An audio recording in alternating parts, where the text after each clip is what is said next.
Buying or selling a home is one of the most important decisions you'll make in your entire life. Call the Holly Ritchie team today for a free market analysis.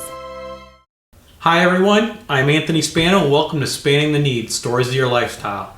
Tonight, we have a great person, an educator, Marissa Platton from Austintown Local School District. Thank you for joining us tonight. Thanks for having me. Well, you're actually, I know we talked about off camera about school and how busy and a lot of different things are going on. You're probably we're at the middle of September right now, and what are you guys, 2, 3, 4 weeks into the school year? Yeah.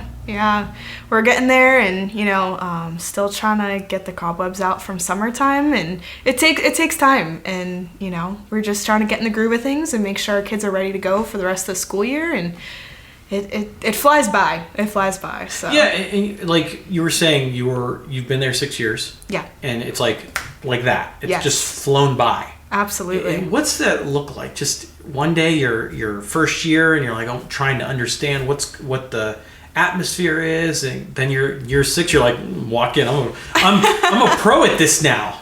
Yeah, I mean, I wouldn't say I'm a pro by any means, but it's definitely, I'm a lot less confused every day. It's now to the point where I've got other educators coming to me to ask, like, hey, what do I do with this? And I'm like, well, I did this in the past, let's try that. Or, I don't really know, let's work on it together. You haven't gotten in trouble. I haven't gotten in any trouble. Way. Yeah, so, it's really cool though, because as I progress further and further into my career, I really have a different experience every year, and really when it comes to the experiences I've had, it's almost kind of separated pre-COVID and now COVID/post-COVID, if we can call it that, and so every different term possible. Every year has just been so different because of the dynamics that we've had in education and around the world with COVID and stuff. Talk a little bit about kind of how you became a teacher, because I always like to know, like was there something in your past, or was there something that just kind of clicked in your head, like, I want to be a teacher, like when you were like 6 years old? So talk a little bit about how that became for you as an educator. Yeah, so I always knew I wanted to be a teacher when I was younger. I would go through brief periods of thinking if I was going to do something else, but I was, 10 years old. You don't know what real life is like as an adult, But so when I entered high school, I was pretty sure teaching was for me, but I didn't know what age level. And so I started actually helping out as an aide at my church's Sunday school in a first grade room. First graders are amazing, but not for me. I learned that very quick. So what is that, like 7-ish, yeah. And I have a 1-year-old, so I have some time to wait. Yeah, and I have a 2-year-old, so I still, I've got some time before she gets there. So when I got to high school then, and I realized I was doing that the younger kids weren't really what I was looking for. I really found a passion for mathematics, and it wasn't until I had actually a teacher of mine, Carlo Trafficani. I had him for a few years of math in high school, and he just had this passion for mathematics and this passion for teaching kids, and he inspired me. So really it's all because Mr. Trafficani, who now works in the same district as I do, really inspired me to take mathematics head on and to become that high school math teacher. So that's what landed me where I am today. You went to Youngstown State. I did. Yep, go Gwins. Go Gwins, yeah. Go Gwins. Youngstown State grad. Yeah. We look at teaching as more than just a profession. Absolutely. I think what people don't maybe not understand is what you guys go through day to day. Students' mental health, education, broadband. I mean, the list goes on and on. I feel that you have a personal story about that. You almost left the profession. Yeah. Can you talk a little bit about that and kind of tell your story? Because I think this is good on what educators go through that people may not know. Yeah, for sure. So, like I said, I always wanted to be a teacher. I was really passionate about it, especially after high school. I knew I wanted to go to YSU. And so my sophomore year there, I had a friend of mine, James, who was like, hey, come join the student organization for educators. And I call myself like a student org junkie. I was all about it. I was, homecoming committee and student government association, so I loved it. So I did. And I found out it was actually a student chapter of our teachers union. And so we're called the Youngstown Student Education Association. And so we provided professional development and networking and all these phenomenal resources for pre-service teachers that I wasn't finding anywhere else outside of the association. And so I felt really prepared when I graduated college going into being an active teacher because in you our also profession. have to do student teaching at a specific school within Exactly. the local area, correct? Yes, yeah, and I actually did my student teaching in Niles. Okay. So, and I had a great experience there, and so I felt so prepared going in to be a teacher, and so, like I said, I'm a graduate of Austintown Fitch, and I wanted to go back and teach there and give back to the community that gave so much back to me, and so I had a great first year. Mm-hmm. My first year was amazing. Our administrators were supportive. We had, I was teaching freshman Algebra 1. My kids were great. Algebra, we talked about that. We did. As you can age me on this, 20 years ago, maybe 30 years ago, algebra was being taken at the 10th grade level. And now they're taking it in like the 3rd grade level. Yeah, well, so algebra itself is really a part of mathematics because it's really about critical thinking and problem solving. So the class itself you take as a freshman still, but there's a lot of new strategies and things that help learners that are maybe more visual that we weren't known before, right. So people talk about new math. Math isn't new. Right. There's still numbers, someone just needed to make it fresh. New math, and people blame it on the standards and Common Core and all those things, but really it's just new strategies, different strategies that I even teach now that I didn't use in high school mathematics that are just so much better for kids, and for all types of learners, because not every kid is the same. Exactly. And unfortunately, mathematics was taught the same way for years upon years upon years, and then it has this stigma that I hate math and math is hard and it's okay to be bad at math, and that's not the case. Nobody goes up to you and says, it's okay to be bad at English, but they say it's okay to be bad at math, and so those strategies have gone. Yeah, so it was great to be able to use these strategies my first year and really get these kids on the path that they needed to be on to be successful moving forward and graduate high school. So like I said, I was having an awesome time. I was enjoying it. I was excited. I didn't have the typical difficult first year until about 3/4 of the way through the year. And in the state of Ohio, we go through the Ohio Teacher Evaluation System. And there's a newer version of the system now. But at the time, half of your evaluation was performance reviews by your principal, by your administrator. I was doing okay at those. My administrator gave me some awesome critique. We worked on it. I was progressing throughout the year. The other half had to do with one test on one day. The Ohio Basic Skills Test. So this was actually not a state test. Okay. My kids did great on the state test. Okay. They passed that. Okay. It was the post-assessment. So you give them a test at the beginning of the year, you give them a test at the end of the year, and you see how they do. I failed. My students failed. I couldn't get 50% of my students to hit their growth targets that year. Now, I told you, I was really passionate. I felt ready. I was confident in my first year. So when I got my state evaluation back, it said, Marissa Platton, ineffective. That's got to be hard. I was ineffective. And I was like, wow, I am doing a disservice to these students by being a teacher. I might as well just quit. I was going to quit my job at the end of the year. Over 50% of educators quit the profession completely in the first 5 years of teaching, and I was going to be one of them. So it was a rough year. Last quarter of the year was really rough for me. And to be honest with you, I wouldn't be talking to you today if it wasn't for being a part of my teachers union. The Austintown Education Association, the Ohio Education Association. There's a department of OEA called Ohio's New Educators that supported me. I had the physical supports. I had the professional development. I had the learning instruction strategies that I needed. I didn't have the emotional support that I needed, and my teachers union pulled me out of that hole that I was crawling myself into.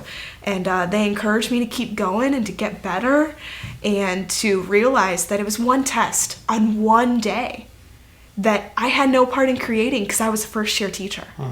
So I am very grateful for my teachers union and for my colleagues in Ohio's New Educators and at OEA and in the AEA. And they're all educators. Because I'm here. They're all and educators. And Right. Your Austintown Fitch administrators, your teachers that were able to support you because you were able to fall back on them and just kind of say, hey, I need help. Exactly. And for me, I was perfectionist, I graduated valedictorian from high school, I was, magna cum laude at YSU. And so for me to be ineffective, I felt like a failure. And so that was really hard. It was really hard to be like, hey, I need some help. It's hard to ask for help. And it's nobody's fault about that test except for the fact that the evaluation system was broken. Mm-hmm. And OEA has done a great deal in advocating for us as educators so that we can be the best educators we can be for our students. And OEA had a great part in changing that system to now be OTES 2.0, which is a much better version than what I went through my first year. So the hope is that first year educators, newer educators, early career educators don't go through what I go through, because nobody should feel unsupported. Nobody should feel like they're less than what they are, especially as an educator. We try to teach our kids that every day, It's funny you say that, because not even, I would say now, you've been in 6 years. Mm-hmm. 3 of them have pretty much been a pandemic. Yeah.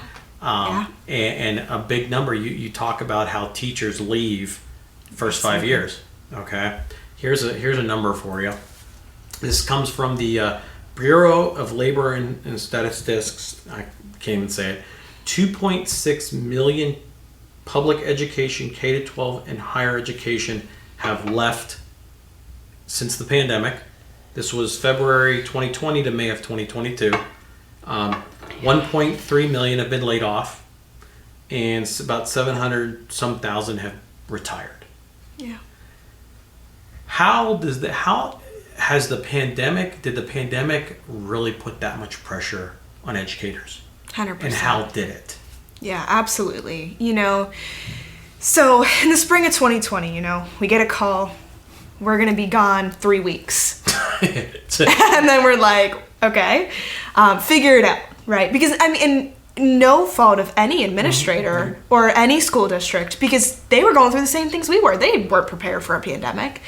Then we were, no, we're going to come back in May.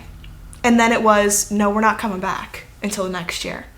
And so just that spring at all, we're thrown into this digital world that not only, I'm a millennial, I'm all about technology, but I learned things that I had no idea about that were even available. Even tech companies, they were thrown for a loop. Google was thrown for a loop. They had to update their systems over and over and over just to deal with the capacity. Mm-hmm. There were so many times our kids couldn't access the technology because the tech companies themselves were out of capacity. They weren't ready for it either. And so we're thrown in this, how do we teach online? How do we hold kids accountable when they're not face-to-face with us every day?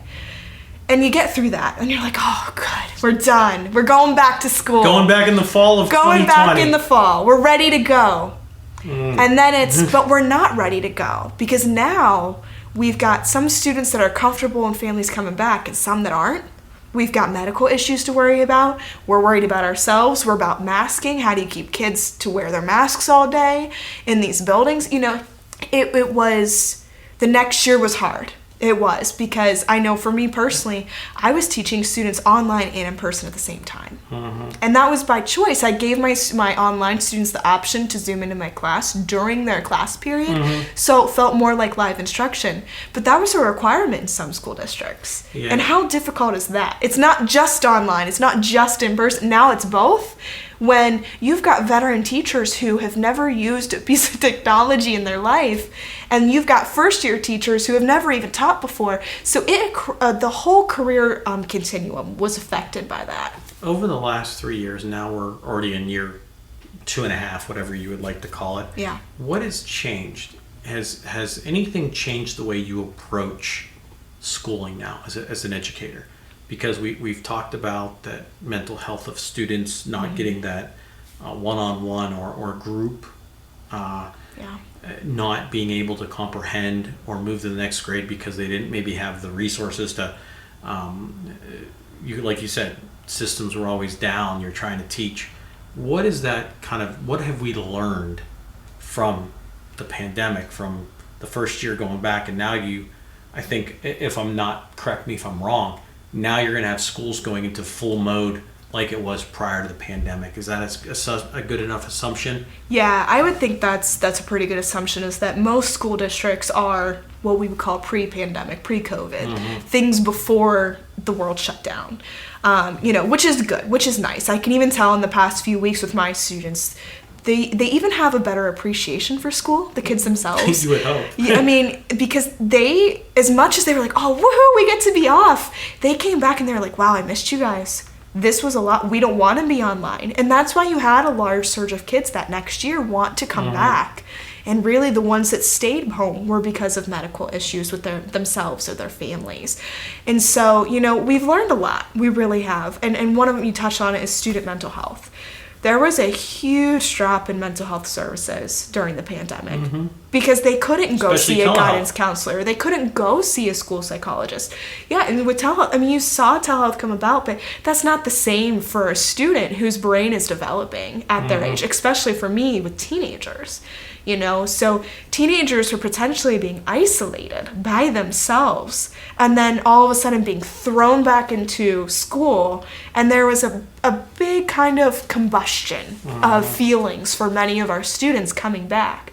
And so, now that we're, what we would call, I guess, like I said, pre-COVID times, or normal, normal, whatever normal is. Yeah, there'll never be a normal, I think, nowadays. Absolutely, but now that we're, quote unquote normal, it's like, I think there's a better appreciation from educators and from students about social and emotional learning, and ensuring our students' mental health is taken care of, ensuring that educators' mental health is taken care of, because it's just different. It's not necessarily good, it's just different. Education is different now. We're seeing a lot more achievement gaps, a lot more academic gaps in our students because, people will think, oh, they've been normal for a year now. They should be caught back up. But caught back up to whose standards? There's too many different types of standards out there. Exactly. It could be a local, a community, a state. Right. Or national. Right. And I mean, you think even in the Youngstown and Mahoning Valley, you've got areas of poverty, you've got areas of wealth, and then you've got areas that are in between. And no matter which of those areas you either reside in or maybe you're a teacher in, all of those students had different needs at the time. And you still have undereducated, or let me rephrase that, uneducated, depending on families and poverty. Right. In all sections. Absolutely. And I think that's what people don't realize. No matter where you are, there underachieving areas that, broadband was huge. Absolutely. No matter where you are, you can be in the most prestigious area. There were still broadband issues. Yeah. There were still internet issues. Broadband, I call two different. Broadband is connecting. Internet is just crashing sites, or like you said, updating specific things. And we look at like how you guys are trying to maintain, because I've heard rumors that a lot of teachers actually went out into the community to find their students.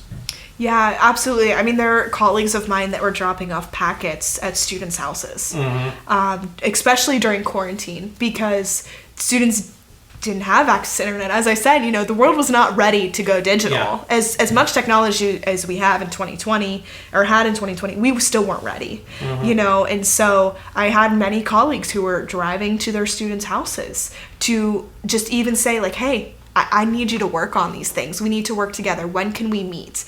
Here's a paper version.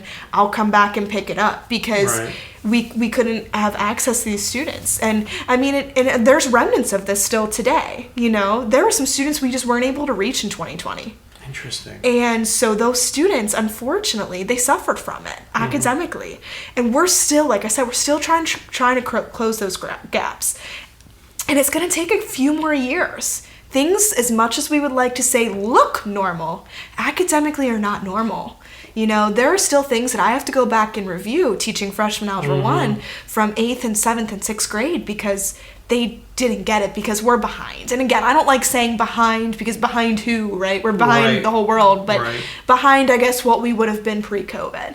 And so, as we do get more normal, people think it's this automatic switch back to what we did before, but things are different, right? We have to take time to have conversations with our students about non-academic things that have to do with their mental health and how to treat people kindly. Students were stuck so much at home and behind a screen. Right. Social media use has increased even more than it was since 2020. And, our students sometimes have a lack of communication skills because of how much time they spend on screens. Exactly. They're more of typing, like, this is what I'm going to say. Yes. Compared to actually just having a general conversation. Right. My assumption was, back in the day, probably 5-10 years ago, that there was that misnomer that the people that, like, when I was, this is aging me, when I was in high school, I had a pager. Yeah. And when people that were in the 2010s had an iPhone or something in high school and grew up with technology of always texting. Yeah. And from my understanding, talking with some, that it was detrimental to them because they couldn't communicate in maybe an interview or just having a general conversation. But I think that has now changed with everything going on. But like you said, there's still that gap that we look at. And what's probably one of the biggest norms that maybe the community or parents don't know about an educator? What they see, because they only see from the outside in, unless they're talking with the teacher or getting to know what's going on in their classroom. What is the biggest thing that you probably want to communicate to those individuals or family members? Well, and I'm not sure this is simply because of the pandemic, but I do know that a lot of educators are placing a lot of personal boundaries. A lot of people, community members, parents think that teachers are in the profession not for the money, but for the kids. 100%. You're not wrong. We're here for our students, but we also deserve to be rewarded with the correct amount of pay as our peers would in other professions. Just because I'm a teacher doesn't mean I'm not any less of a professional than an accountant or an engineer. I'm still a master of my trade in my own way. And so, because of that, I know the big TikTok thing right now is quiet quitting. Where you only work your contracted hours and that's it. TikTok, I'm not even on TikTok, so I don't. And you know what? I just learned about it the other day, so you're okay. I'm not a big TikTok Instagram person. is enough for me. Yes, I like the Instagram, So, but it's really just about placing personal boundaries. My work hours are 7:15 to 2:45. I can't answer emails after 3:00. I got a 2-year-old running around saying "mommy" all night. There's no way. And in some matters, you're probably sometimes grading papers at night.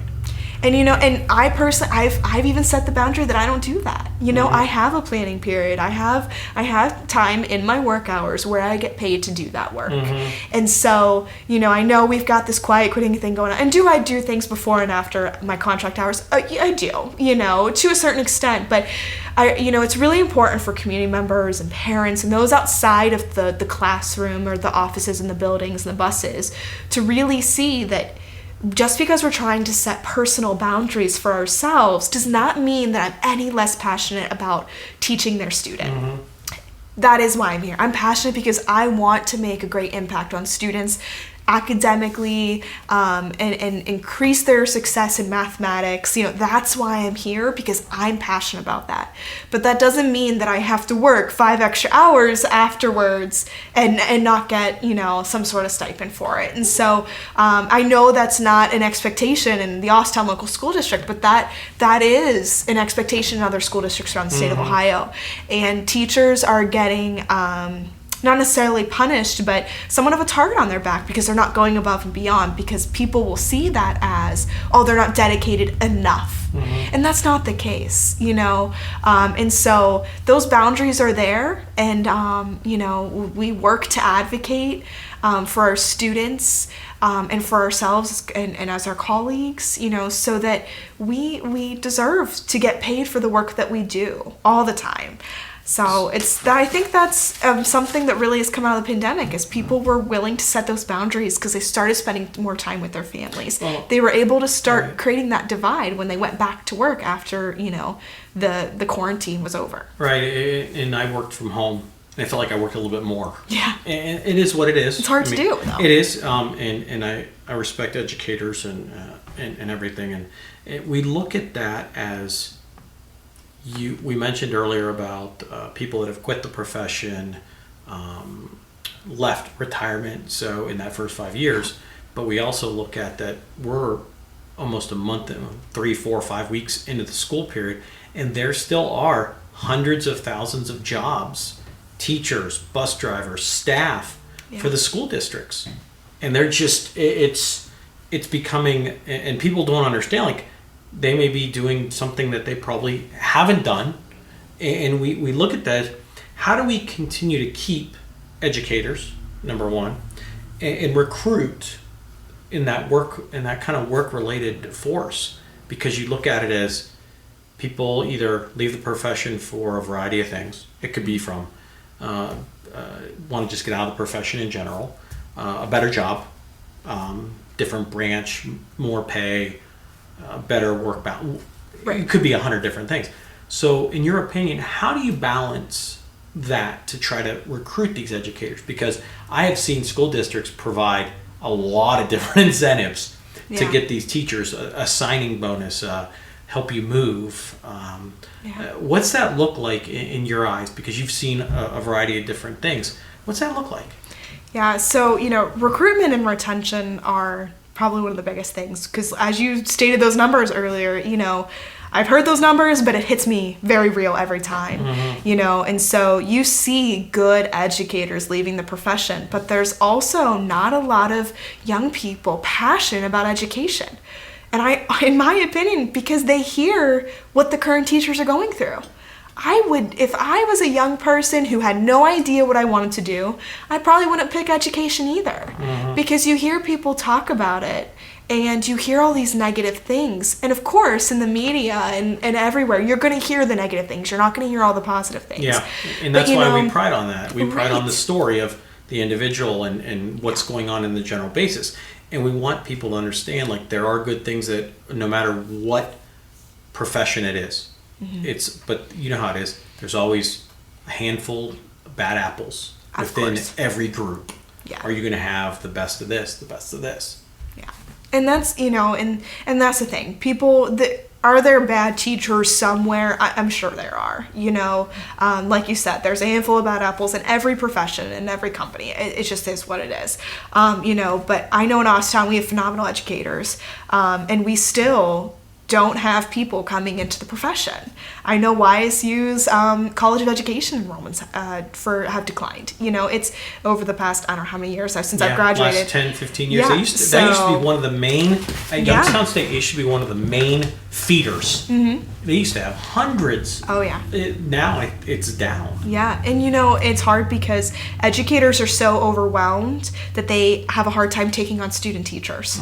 So then you can't have anywhere for these pre-service teachers to go. So, when you get these young people who are like, well, nobody even wants to help me be a student teacher, well, then why would they continue their work in the profession? And so until there is some sort of cultural norm that respects educators as the professionals that they are, not just monetarily and financially, but by respecting our opinions as professionals, knowing that we are the ones on the front lines, we're the ones to make the best decisions for our students, and allowing us to make those decisions on what we teach, how we teach, when we teach, how to assess our students. High stakes testing is huge, and it hurts our students. So until we get the respect that people trust our opinion as professionals to do what's best for our students, because we have the background in the education, we're not going to get a ton of people coming into the profession.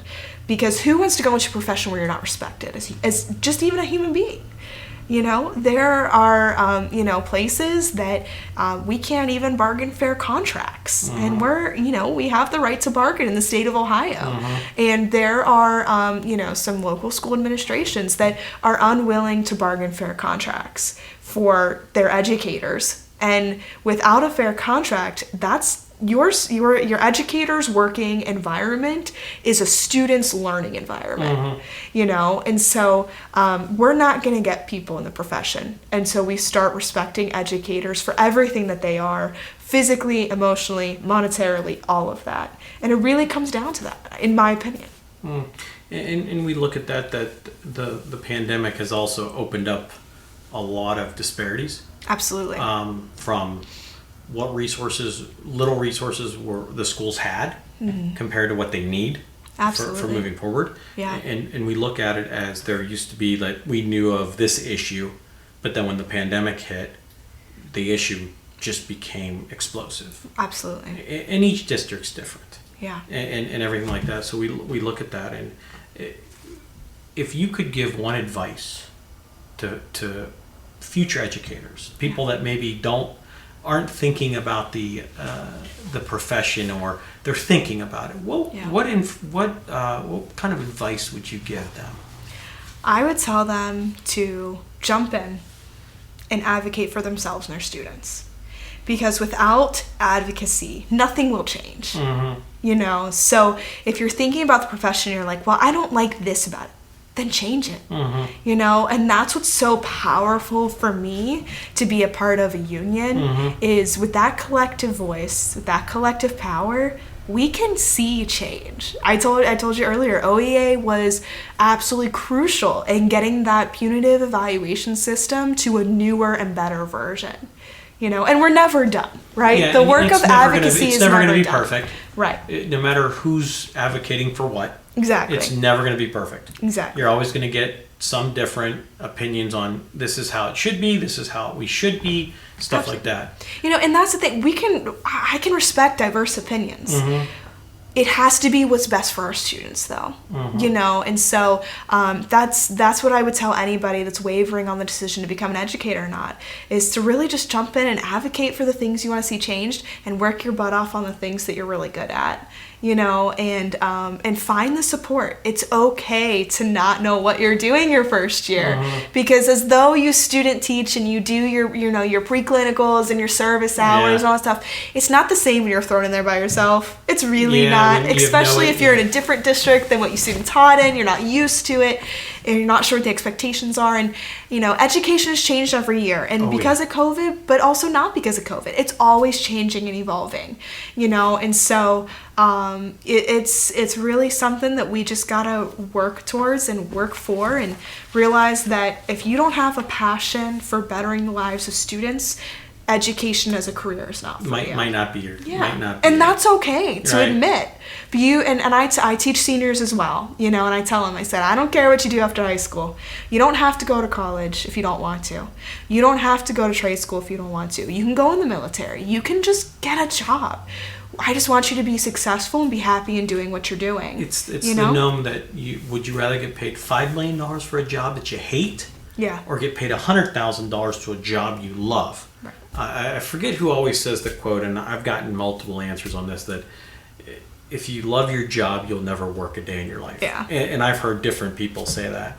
I don't stand by that. I mean, I enjoy a lot what I do, but if I'm happy, I'm doing good. Right. It doesn't matter what I'm getting paid. Yeah. Well, you know, and you tell a 17-year-old teenager that, they may not agree with you. They're probably going to go with the $5 million. Yeah, they're going to take, but after a month, well, here's the thing. I'll take the job for a month, take that, divide $5 million by 12, take that for the first year, and then go to the $100,000. And then take the money, exactly. Yeah, absolutely. I appreciate you coming on and just getting some information and just having a good conversation. Yeah. And I hope you've learned a lot as what I have, and just if someone wanted to find more information about education, would you be able to help them? Yeah, absolutely. So how would they find you? Like what would like Austintown Fitch's website, or tell us if they'd like to find out.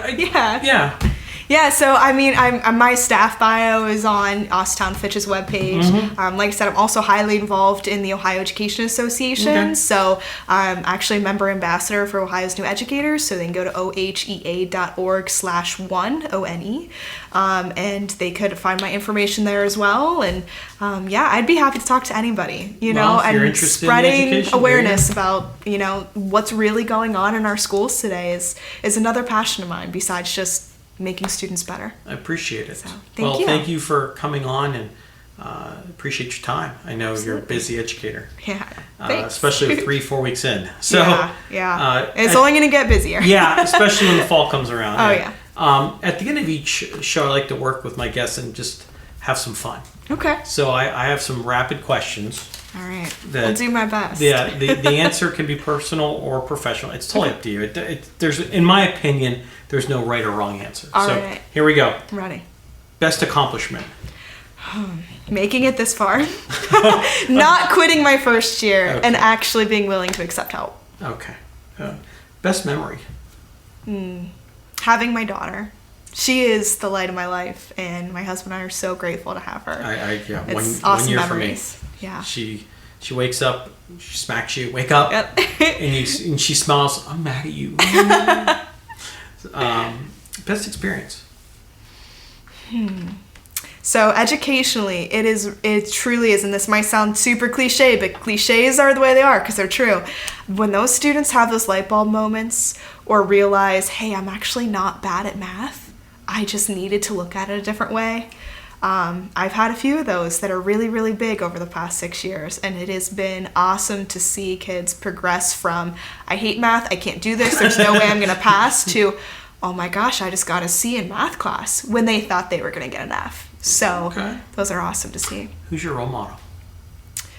My grandma. Okay. She passed back in 2010. Okay. And she just lived life. You know, How old was she? raised kids. She was in her late 70s at the time. Yeah, by then, maybe with early their 80s. grandkids, they're spoiling them. Yeah. Oh, yeah, we were all spoiled. But she was wonderful, you know, and she worked so hard. You know, that typical Youngstown grind. She was a seamstress, you know, Work she did all hard these ethic. things. Yeah, and it was nice to hear her stories when I was a young kid about, you know, the area and those kinds of things. We used to play Scrabble all the time. Oh, boy.